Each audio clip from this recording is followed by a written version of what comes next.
Good evening, everybody. I'm Jerry Willis. The housing market is still on shaky ground with over 1 million homes being repossessed in 2010. And now the nation's largest mortgage lender is asking regulators to set a new standard for down payments, a 30% requirement. Leaving me with one question: will the market ever rebound? Greg McBride is the senior financial analyst for Bankrate.com, and Dolly Lenz is the vice chairman of Prudential Douglas Elliman Real Estate. Welcome to you both. Thank you. Dolly, I want to start with you. This 30% down payment requirement, if it were put into place, what would happen to the market? You wouldn't have any transactions. I mean, a lot of the high-end deals are being done already at 30%, so that won't affect that market, but it will definitely affect new home buyers. You know, where do they get 30%? You know, it's hard enough to get 20%. I don't know where they get 30%. So, Greg, when you look at this, do you think this also would be a disaster for the housing market? Would it create more problems for a market that is still in terrible shape? No, without a doubt. I mean, mortgage rates are low, home prices have fallen, yet not enough people are buying houses. And why is that? A lot of it is because they don't have the money for a down payment. So, I mean, a requirement like that's only going to exacerbate the problem. You know, Jerry, this reminds me a lot of how we used to negotiate curfew with our parents in high school. You know, your parents wanted you in by midnight, but all your friends were out till 1. So what did you do? You went to mom and dad and said, I need a 2 a.m. curfew.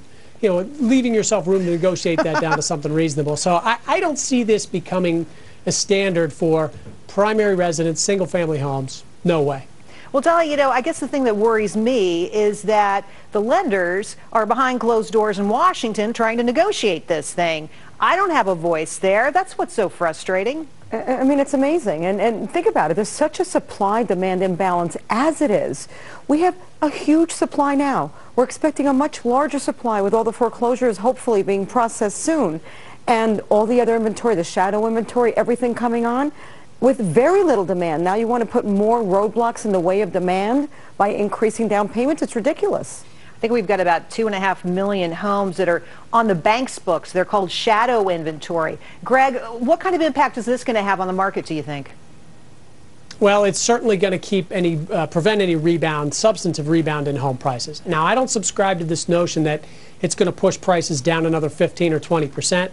I just think instead those distressed sales, that shadow inventory, it's going to weigh on home prices, and it's going to prevent any kind of notable rebound, particularly in the hardest hit markets, over the course of the next 2 to 3 years. Let's take a look at Fannie Mae's expectation for home prices. We have a graphic from them that shows that prices will fall this year. Dolly, do you think they're right about this? Yeah, I absolutely think they're right. I think there's so much downward pressure on pricing because of so much supply and very little demand that I think it's going to be a huge problem for the coming year and the year after probably. Well, some expectations are there we're going to be a 3-year cycle for recovery for housing. That hurts. Ouch if you're a homeowner.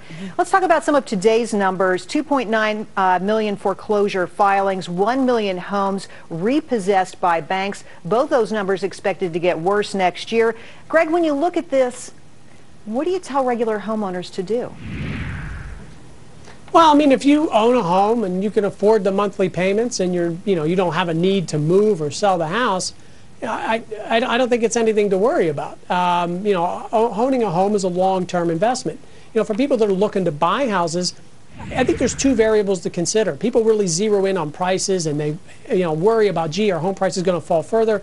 But it's not only about finding the right price, it's finding the right home at the right price. And I think that's the other variable at play here is if you find the house that is right for you and the price is already 40, 50% down from the peak, if you're going to be there for the long haul, you don't have, what's the worry if home prices drop another 5, 10%, if they take 5 years to come back? Who cares? You get the house that you want at the price you want, and you're going to be in it for the long haul. Dolly, you know, a lot of people now, they say you can't think about a house as an investment. But let me tell you, if I'm putting 30% of my money into something, it better return me something. Oh, I agree. But I think he's right. I think we need to look at everything at least with a 10-year horizon and say, okay, I'm going to be here 10 years. I can weather any market, and then we'll see what happens in 10 years. I think over a 10-year period, 15-year period, we'll be back to a point that yes, it appreciated. Yes, it was better than renting. The buy versus rent works. That's a long time. Another thing that really impacts this market, of course, is interest rates.